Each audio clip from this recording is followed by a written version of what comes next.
কারণ নির্বাচন হচ্ছে গণতন্ত্রের বাহক। আমরা দেশের স্বার্থে, জনগণের স্বার্থে, গণতন্ত্রের স্বার্থে আমরা অনেক কিছুকে উপেক্ষা করে নির্বাচনের দিকে এগিয়ে যাচ্ছে, কারণ সেটাই হচ্ছে আলটিমেট। বাংলাদেশের মানুষের প্রত্যাশা পূরণ করতে পারবো না। বাংলাদেশের মানুষের প্রত্যাশা পূরণ করতে হলে আমরা নির্বাচনে যেতে হবে। আর আমাদের পক্ষ থেকে আমরাও বলেছি আমরা তো নির্বাচনের দিকেই যাচ্ছি। আমরা তো বিএনপির সবসময় সবকিছুকে উপেক্ষা করে নির্বাচনকে প্রাধান্য দিচ্ছে, কারণ নির্বাচনের মাধ্যমে নির্বাচন হচ্ছে গণতন্ত্রের বাহক। এই জন্য বিএনপি এতদিন অনেক কিছুকে উপেক্ষা করেছে, আপনারা দেখেছেন। সব কিছু উপেক্ষা করে আমরা নির্বাচনী কর্মকাণ্ডকে সবচেয়ে জোর দিয়েছি, কারণ নির্বাচন হচ্ছে গণতন্ত্রের বাহক। এই জন্য আমরা নির্বাচনের মাধ্যমে গণতান্ত্রিক অর্ডারটা যাতে ফিরে আসে, জনগণ যাতে তাদের ভোটের মাধ্যমে তাদের প্রতিনিধি নির্বাচন করতে পারে, সরকার নির্বাচিত করতে পারে, যারা জনগণের কাছে দায়বদ্ধ থাকবে, জবাবদিহি থাকবে। সুতরাং এটাই বিএনপির উদ্দেশ্য ছিল, আমরা সেদিকে যাচ্ছি। গণভোটের কমপ্লিকেশন নিয়ে তো আলোচনা হয়েছে স্বাভাবিকভাবে। সেটা তো আমরা বলেছি আমরা দেশের ঐক্যের স্বার্থে আমরা কোনো ছোটোখাটো বিষয় নিয়ে কিংবা এমন কোনো বিষয় যেগুলো আছে হয়তো বিএনপি যেগুলো নিয়ে চিন্তা ভাবনা করেছিল, কিন্তু আমরা দেশের স্বার্থে, জনগণের স্বার্থে, গণতন্ত্রের স্বার্থে আমরা অনেক কিছুকে উপেক্ষা করে নির্বাচনের দিকে এগিয়ে যাচ্ছে, কারণ সেটাই হচ্ছে আলটিমেট। কারণ নির্বাচন যদি না হয়, নির্বাচন সময় মতো না হয়, তাহলে তো অন্য কোনো কিছু দিয়ে আপনার দেশের সমাধান হবে না।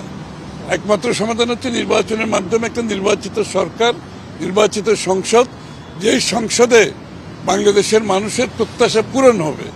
এর বাইরে তো প্রত্যাশা পূরণ করার কোনো সুযোগ নাই। ঢাকায় বসে আমরা কিছু লোক বসে বাংলাদেশের মানুষের প্রত্যাশা পূরণ করতে পারবো না। বাংলাদেশের মানুষের প্রত্যাশা পূরণ করতে হলে আপনার নির্বাচনে যেতে হবে, তাদের মতামত নিয়ে সংসদে আসতে হবে, সরকারে আসতে হবে। তার মাধ্যমে বাংলাদেশের জনগণের প্রত্যাশা পূরণ সম্ভব।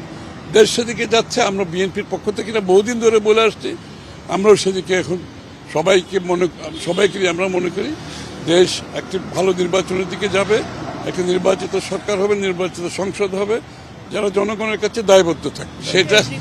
সেটার উত্তর তো জামাতে সেক্রেটারি জেনারেল দিতে পারবে, আমি তো দিতে পারবো না। আমি তো কোনো জেনোসাইড এখানে দেখতে পাচ্ছি না। বাংলাদেশের মানুষ একটা স্থিতিশীলতা চায়, জেনোসাইড চায় না কেউ। তারা চায় সহনশীল একটা রাজনীতি, তারা চায় একে অপরের প্রতি সম্মানবোধ রেখে আমাদের নির্বাচনী কর্মকাণ্ড করবে, গণতান্ত্রিক কর্মকাণ্ড করবে। তো যারা জেনোসাইড দেখবে, তারা দেখছে, তারা কি চাই তারা বলতে পারবে। আমরা কি চাই তা আমরা বলছি পরিষ্কার। ওইভাবে চিন্তা করতে গেলে তো আপনি নির্বাচনকে বাধাগ্রস্ত করার জন্য একটার পর একটা সমস্যা নিয়ে আসবেন। আমাদের মূল উদ্দেশ্যটা কি? মূল উদ্দেশ্যটা নির্বাচনটা সময় মতো ফেব্রুয়ারির প্রথমার্ধে শেষ করে দেশে একটা গণতান্ত্রিক অর্ডার ফিরিয়ে আনবে। ওটা হচ্ছে আমাদের সবচেয়ে বেশি প্রায়োরিটি আজকে। তো সেইটাকে মাথায় রেখে আমরা এগিয়ে যাচ্ছি সবাই। ছোটোখাটো প্রবলেম থাকতে পারে, আপনি নির্বাচনী কর্মকাণ্ডে সবকিছু স্মুথলি হবে এটা তো কোনো কারণ নাই, থাকতেই পারে, কিন্তু মূল বিষয় থেকে তো সরে যাওয়ার তো কোনো সুযোগ নেই।